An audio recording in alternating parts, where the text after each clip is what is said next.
কখনো ভেবেছেন যে ভারতের এমন এক প্রান্তে যাবেন যেখানে পাহাড় কাঁদে, মেঘ নেমে আসে গাছের ডালে, আর প্রকৃতি নিজের সমস্ত সৌন্দর্য ঢেলে দেয় এক চুপচাপ শহরের কোলে? হ্যাঁ, আমি বলছি জগদলপুরের কথা, যেখানে বর্ষার জলে ফুলে ওঠে ভারতের অন্যতম সেরা জলপ্রপাত, যেখানে রেল লাইনের পাশ দিয়ে ছুটে চলে সবুজের গালিচা, আর যেখানে প্রতিটি মুহূর্ত আপনাকে মনে করিয়ে দেবে প্রকৃতির আসল সৌন্দর্য ঠিক কেমন হয়। আপনি তৈরি তো? তাহলে ব্যাগ গোছান আর চলুন আমাদের সঙ্গে ছত্তিশগড়ের জগদলপুরে। আর হ্যাঁ, ভিডিওটা ভালো লাগলে লাইক ও সাবস্ক্রাইব দিতে কিন্তু ভুলবেন না। চলুন তাহলে শুরু হোক আমাদের এবারের বর্ষার ভ্রমণ।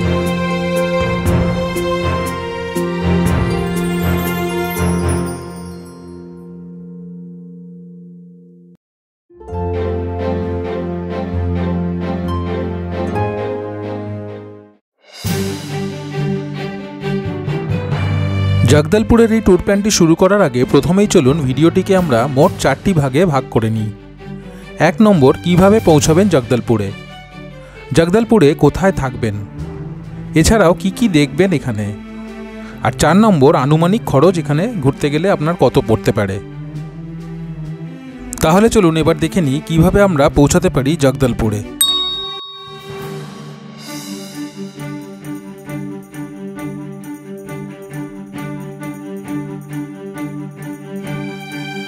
কলকাতা থেকে জগদলপুর যেতে গেলে আপনাকে হাওড়া থেকে ধরতে হবে 18005 সম্বলেশ্বরী এক্সপ্রেস, যেটি রাত 10টা বেজে 10 মিনিটে হাওড়া থেকে ছেড়ে পরদিন রাত 10টায় অর্থাৎ প্রায় 24 ঘন্টা সময় নিয়ে পৌঁছায় জগদলপুরে। দীর্ঘ ট্রেন যাত্রার এই সফরে আপনাদের মনে রাখতে হবে এই ট্রেনে কিন্তু কোনো রকমের প্যান্ট্রিকার নেই, তাই পর্যাপ্ত খাবার সাথে রেখে দেওয়াই ভালো। এছাড়াও আইআরসিটিসি অনলাইন অ্যাপ থেকে আপনারা খাবার বুক করতে পারবেন, সেক্ষেত্রে বড় স্টেশনগুলিকে টার্গেট করতে হবে। হাওড়া স্টেশন থেকে ঠিক সময়ই ছাড়ে সম্বলেশ্বরী এক্সপ্রেস। প্রায় 24 ঘন্টার দীর্ঘ রেলযাত্রা সামনে, কিন্তু একটিও ক্লান্তি হবে না এই পথে, কারণ এই রুটটি ভারতের অন্যতম মনোরম রেলপথ। শহরের কোলাহল পেছনে ফেলে ট্রেন ধীরে ধীরে ঢুকে পড়ে প্রকৃতির কোলে। পরদিন সকালবেলা ট্রেন ঝাড়সুগুদা ক্রস করার পর থেকেই পরপর অনেক নদী এবং ব্রিজ পেরিয়ে প্রকৃতির বুক চড়ে সমলেশ্বরী এক্সপ্রেস ছুটতে থাকে নিজের গন্তব্যে। লম্বা ট্রেনের জার্নি যাদের পছন্দ নয় তাদের জন্য বলি, যদি আপনারা প্রকৃতি ভালোবাসেন তাহলে এ পথে যতই সময় কাটাবেন ততই দেখতে থাকবেন মনোমুগ্ধকর সব ল্যান্ডস্কেপ।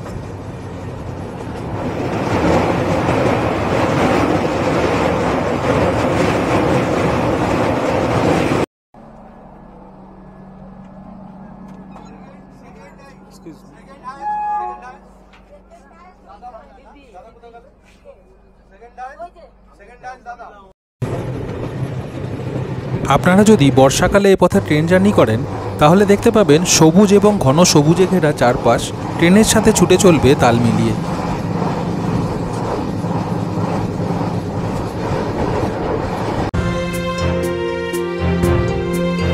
পরের দিন বিকেলের দিকে ট্রেন যখন রায়গড়ায় পৌঁছবে তখন শুরু হবে এই রেলযাত্রার সবচেয়ে সুন্দর অধ্যায়।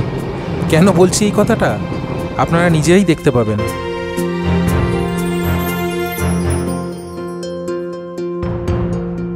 এসে পৌঁছে গেলাম রায়গড়া স্টেশনে।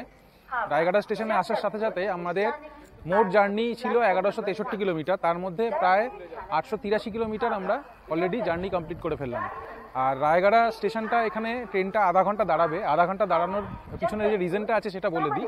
ট্রেনটা যাচ্ছিল হচ্ছে এই দিক থেকে এই দিকে, এবার ট্রেনটার ইঞ্জিনটা চেঞ্জ হয়ে ওই দিকে যাবে, তো এবার এখন ইঞ্জিনটা চেঞ্জ করতে যে টাইমটা লাগবে সেটা প্রায় আধা ঘন্টা লাগবে, সেই জন্য ট্রেনটার এখানে হল্ট রয়েছে প্রায় আধা ঘন্টা মতন। রায়গড়া স্টেশন ছাড়িয়ে যাওয়ার কিছুক্ষণ বাদেই শুরু হবে এই রেলযাত্রার সবচেয়ে মনোরম অধ্যায়। একের পর এক ল্যান্ডস্কেপ পেরিয়ে সবুজ পাহাড়, ছোট ছোট ঝর্ণা আর নদীর পাশ দিয়ে ছুটে চলে সমলেশ্বরী এক্সপ্রেস, যেন জানলার বাইরের প্রতিটা দৃশ্য এক একটা জীবন্ত পেন্টিং। এই অংশটাই এই যাত্রাকে করে তোলে মনে রাখার মতন, প্রকৃতির মাঝে এক স্বপ্নময় সফর।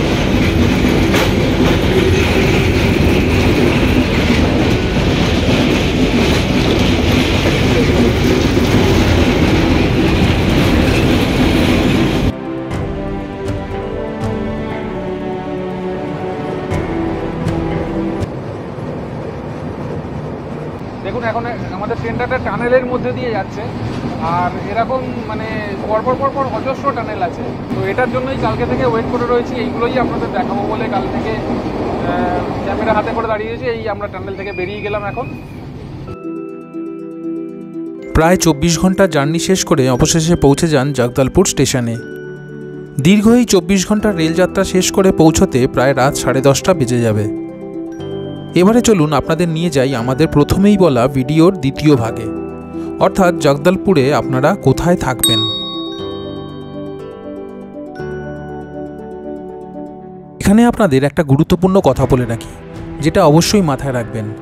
যেহেতু সম্বলেশ্বরী এক্সপ্রেস জগদলপুর পৌঁছতে প্রায় রাত 10:30 থেকে 11টা বেজে যাবে, তাই অত রাতে পৌঁছে হোটেল খুঁজতে যাওয়ার রিস্ক না নিয়ে আগে থেকেই স্টেশনের সামনে হোটেল বুক করে রাখুন এবং ট্রেন থেকেই সন্ধেবেলা ফোন করে ডিনারটা অর্ডার করে রাখুন হোটেলে, কারণ হোটেলে চেক ইন করতে করতে প্রায় রাত 11:30 থেকে 12টা বেজে যাবে।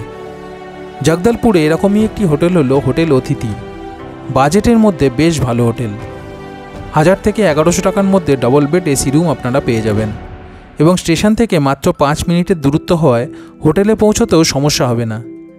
আমরাও তাই করেছিলাম এবং সত্যি কথা বলতে হোটেলের খাবার এবং সার্ভিসও খুবই ভালো ছিল এবং খাবারের দামও ছিল বেশ রিজনেবল।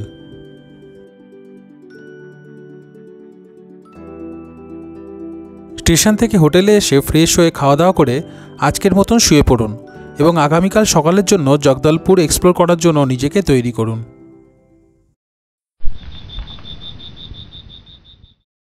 পরদিন সকালবেলা তাড়াতাড়ি ঘুম থেকে উঠে চটপট ফ্রেশ হয়ে ব্রেকফাস্ট সেরে একটি গাড়ি বুক করে বেরিয়ে পড়ুন জগদলপুরে সাইট সিন করতে। অর্থাৎ এবার আমরা এসে গেছি আমাদের ভিডিও তৃতীয় ভাগে। জগদলপুরে ঘোরার জন্য গাড়ি বুকিংয়ের কন্ট্যাক্ট নাম্বার দিলাম স্ক্রিনে। আপনারা চাইলে এখানে যোগাযোগ করে নিতে পারেন, অথবা হোটেলে বলে রাখলে সেখান থেকেও গাড়ির জোগাড় হয়ে যাবে।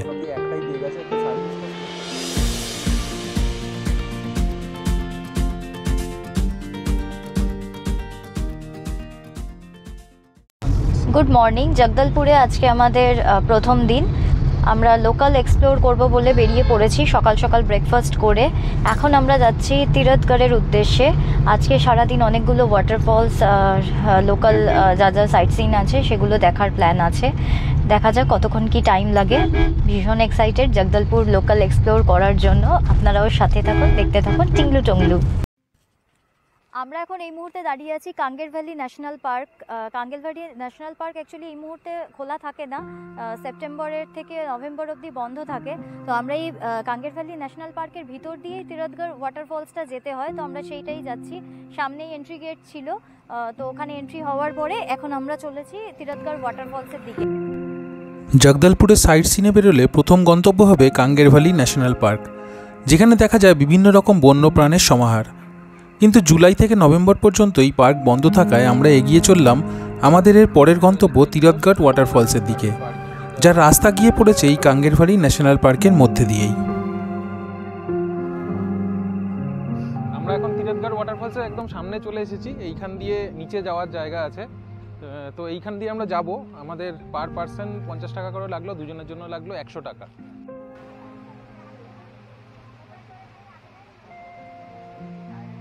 আমরা এখন এসে গেছি তীরথগড় ওয়াটারফলসের একদম সামনে, আর এই পিছনে দেখা যাচ্ছে তীরথগড় ওয়াটারফলস। দুর্দান্ত লাগছে এখান থেকে ফার্স্ট ভিউ আমাদের তীরথগড় ওয়াটারফলসে। তো সামনে যাব আমরা, এখান থেকে সিঁড়ি দিয়ে নামতে হবে এখান থেকে। তো অনেক সিঁড়ি আছে অনেকগুলো, যেটা দেখতে পাচ্ছি। তো চলুন চটপট আপনাদেরও দেখিয়ে দিই। এই তীরথগড় জলপ্রপাত জগদলপুরের কাঙ্গের ঘাটি জাতীয় উদ্যানে অবস্থিত একটি বহুস্তর বিশিষ্ট জলপ্রপাত। প্রায় 300 ফুট উচ্চতা থেকে জলধারা ধাপে ধাপে নেমে আসে, যা দেখার মতন দৃশ্য।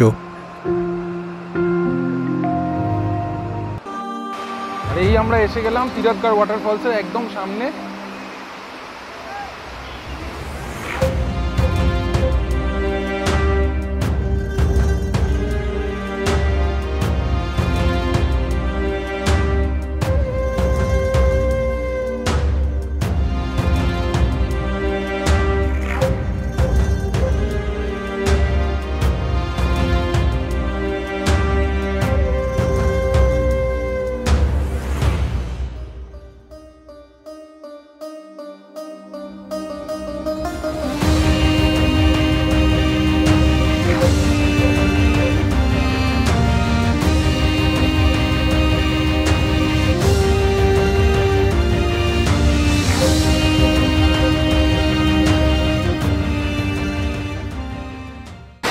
যেহেতু এখন ভরা বর্ষাকাল রয়েছে, ফলসটাতে জল একদম পুরো পরিপূর্ণ, সেই কারণে প্রচণ্ড জোরে এখান থেকে জলের ধারাটা প্রবাহ হচ্ছে। আর বেশি দূর সামনে যাওয়া যাচ্ছে না, অনেকটা দূর থেকে আমাকে ভিডিও করতে হচ্ছে। তার কারণ হচ্ছে জলের ছিটেগুলো এত জোরে জোরে আসছে যে আমার ক্যামেরার লেন্সটা ভিজে যাচ্ছে। তো এই জায়গাটা সত্যিই সুন্দর, মানে চোখে না দেখলে বিশ্বাস করতে পারবেন না। পুরো এই যে ওপর থেকে যে পাহাড়ের ওপর থেকে যে জলটা পড়ছে, সেটা সামনে থেকে না দেখলে আপনাকে বিশ্বাস করানো যাবে না। তিরথগড় ওয়াটারফলস দেখা হয়ে গেছে, এবার আমাদের গন্তব্য হচ্ছে চিত্রকূট ওয়াটারফলস। আমরা যাচ্ছি এখান থেকে প্রায় 35 কিলোমিটার দূরত্ব। তো তিরথগড় ওয়াটারফলসের তো এক্সপিরিয়েন্স আমাদের দারুণ হলো। জানি না চিত্রকূট ওয়াটারফলস আমাদের জন্য কি সারপ্রাইজ নিয়ে বসে আছে। তো চলুন সেদিকেই যাওয়া যাক।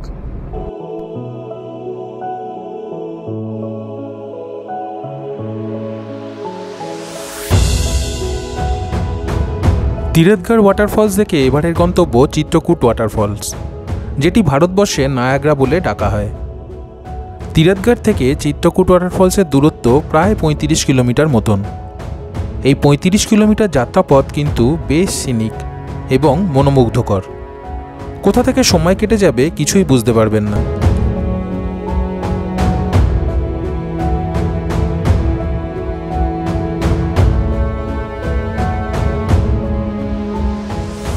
রাস্তা কাটিয়ে মানে তিরথগড় থেকে চিত্রকূট ফলসে আমরা চলে এসেছি।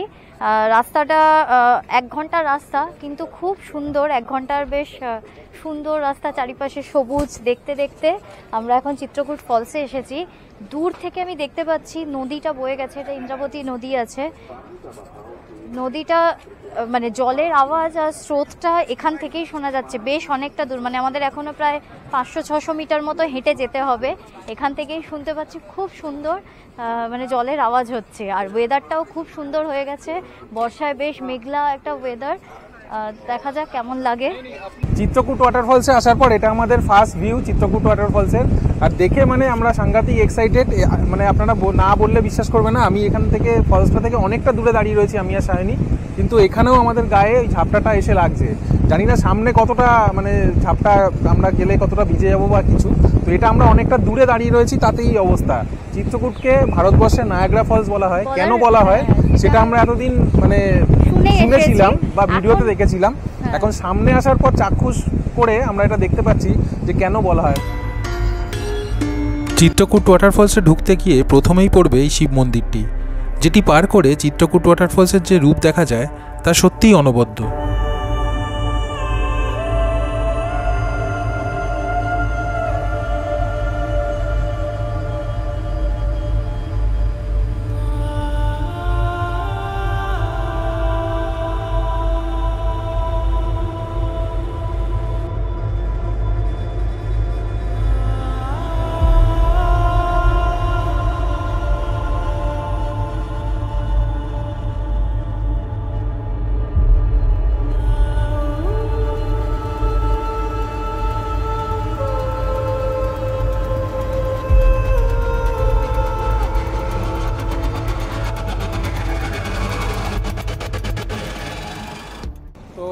মানে এই ভিউটা জাস্ট মেসমেরাইজিং। আপনারা অবশ্যই এখানে আসবেন, পারলেই বর্ষাকালের মধ্যেই এসে ঘুরে যান, কেননা বর্ষাকালে আপনারা যে পরিমাণ জল পাবেন অন্য সময় তো সেটা পাবেন না। ভারতের নায়াগ্রা তার বলার জাস্টিফিকেশন যে আছে সেটা এখানে এলে সত্যিই বুঝতে পারবেন নায়াগ্রা ফলসের সাথে কেন এটাকে তুলনা করা হয়। জগদলপুরে চিত্রকূট ফলসের বেস্ট ভিউ হোটেল যদি কেউ খুঁজেন তাহলে দেখুন এইখানে রয়েছে দান্ডামি রিসর্ট। এটা হচ্ছে ছত্তিশগড় গভর্নমেন্টের। আপনারা ছত্তিশগড় গভর্নমেন্টের ওয়েবসাইটে গিয়ে ওয়েব পোর্টালে গিয়ে এটাকে বুক করতে পারেন।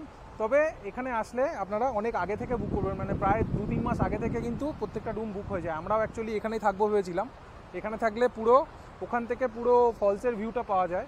তো কিন্তু আমরা পাইনি, মানে আমরা 4 মাস আগে ট্রাই করেছিলাম, তখনও দেখেছিলাম আজকে ডেটে আমাদের বুক হয়ে গেছে। আজকে হচ্ছে 17 আগস্ট, তো আমরা আজকে পাইনি এই জায়গাটা, নাহলে আমরা হয়তো এখানেই থাকতাম। কারণ ওখান থেকে ওই যে এই সাইডে যে রুমগুলো আছে সেখান থেকে আপনি পুরো চিত্রকূট ফলসের ভিউটা পুরো পাবেন।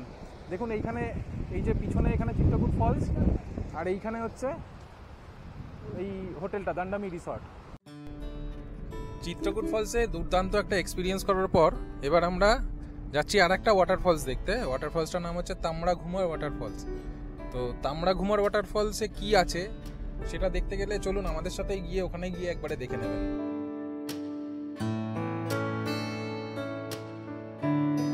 চিত্রকূট জলপ্রপাত দেখে এখন আমরা চলেছি তামরাঘুমার জলপ্রপাত দেখতে। আর যেতে গিয়ে আবারও যে দিগন্ত বিস্তৃত রাস্তা আমরা পেলাম তা সত্যিই বেশ মনোমুগ্ধকর।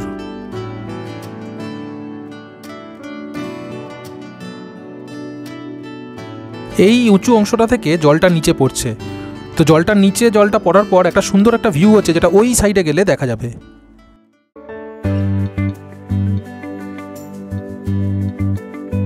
জগদলপুর থেকে প্রায় ৪৫ কিলোমিটার পশ্চিম দিকে অবস্থিত এই জলপ্রপাতটি প্রধানত বর্ষাকালেই দেখা যায়।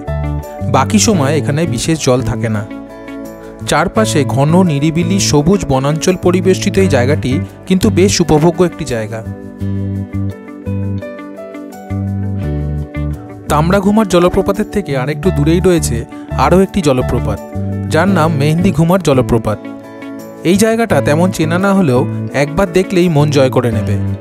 বিশাল উঁচু পাহাড় থেকে নিচে ঝরে পড়া জলের ধারা আর তার চারপাশে ঘিরে থাকা ঘন জঙ্গল আর দূর থেকে ভেসে আসা জলপ্রপাতের শব্দ, সবকিছু মিলে যেন এক পরিপূর্ণ প্রাকৃতিক ছোঁয়া।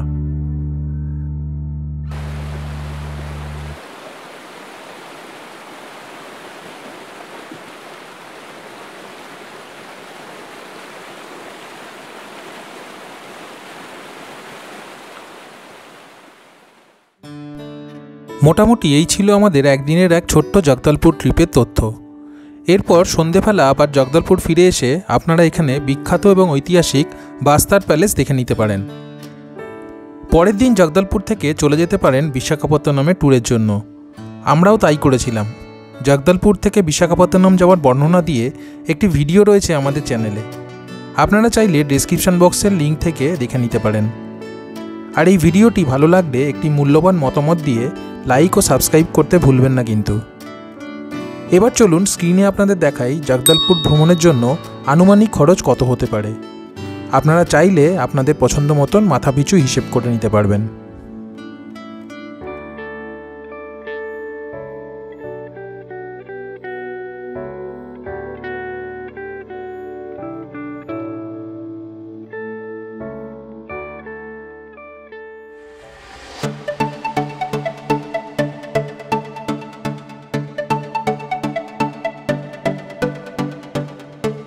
হ্যালো, আমি হলাম দেবাশিস, আমি সায়নী, আর আপনারা দেখছেন টিংলু টংলু।